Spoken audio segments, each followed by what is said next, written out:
Hey everybody, welcome to the ANDIKA Bulletin for Monday the 14th of April 2025. It's about 16 minutes past 12 Queensland time. So ASX 200 right now is up roughly 90 points at 77.36. So you can see where we had these real down sessions where we were down as low as 73.44 only about a week ago. And we've had a little bit of recovery, but we're still a long way off from that high where we reached about 85.63 back in the middle of February. So still a long way to go. And obviously the tariff stuff is what's always front of mind.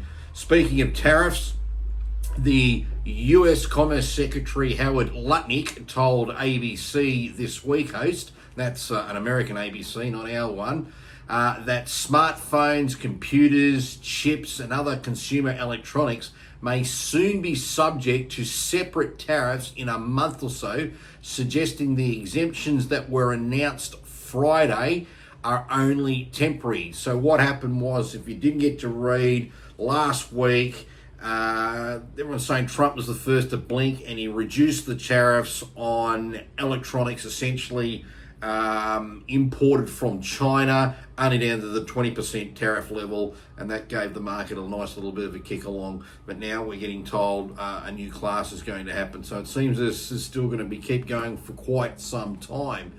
Now here's a story that caught my eye. Gold can reach US 4,500 US dollars by the end of the year. UBS, JP Morgan, Goldman are all upgrading their precious metal outlook. And just on where precious metals are right now, let's go in and load up the gold chart and see where we're at. And here we are here. Here is gold. Look at that for a chart. Yeah, it's the daily. Currently it's at US 3,258 dollars an ounce. Incredible, just incredible. And you can see now they're even wanting to talk it up to as much as $4,500. While we're on the chart, here's been the movement of the Aussie dollar. We absolutely tanked under 60 cents, when the tariffs were at our negative, and we're now back to about 63 cents, but still a long way off from where we were in September of last year when we were nearly 70 cents for the Aussie dollar.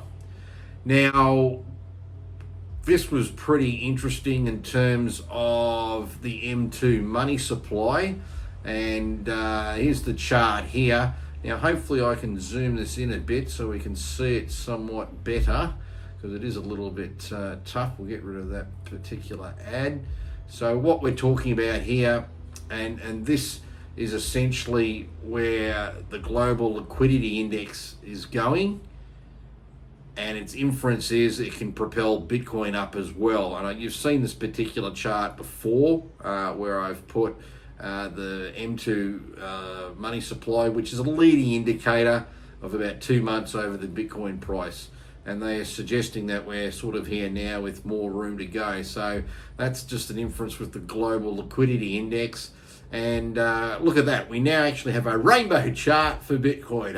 Hey, we're really progressive here, aren't we? The rainbow chart. No, it's just one way of just quickly illustrating whether Bitcoin is at maximum bubble territory, which would be indicated at the top of that rainbow part, versus basically a fire sale down the bottom of this part.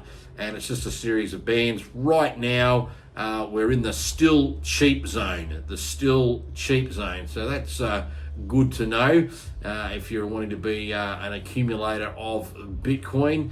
And Bitcoin right now, let's go back into the charts and see where that's at, just so we can just wrap up here. Yeah, in US dollar terms, it's at $84,335.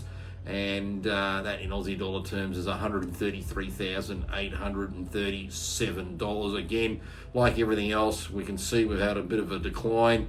We were peaking around about, this is in Aussie dollar terms, around about the end of January. But at least it seems to have stabilised. You can sort of see around here, that's around the 125,000 Aussie mark.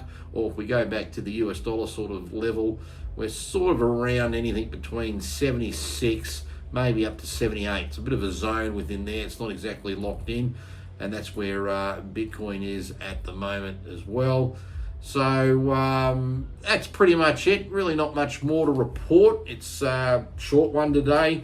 So just keep things in mind. I think there are some good quality stocks still to be purchased in our market. The resource stocks in particular are really, really cheap. Like BHP is trading around about 7 times PE on its forward earnings projection, yet you're buying Commonwealth Bank, if you are silly enough, around about PE 25 now, even 26. So there's many of these sort of examples where the resources sector are cheap, but they're cheap for a reason, because remember, the tariff wars will hurt China more. It means China will not be able to export hardly anything to the United States, and therefore they're going to find other markets. And if that doesn't eventuate, or it means they've got timing issues, it'll mean they probably won't need as much iron ore and coal and bits and pieces of that nature, resources, particularly from a country like us, because they are big purchasers of said raw material or resources and that sort of stuff. Hence why the resource sectors are coming down.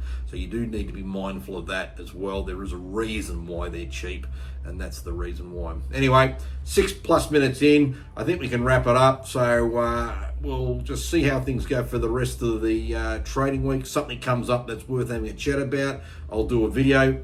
But until then, take it easy. See you later.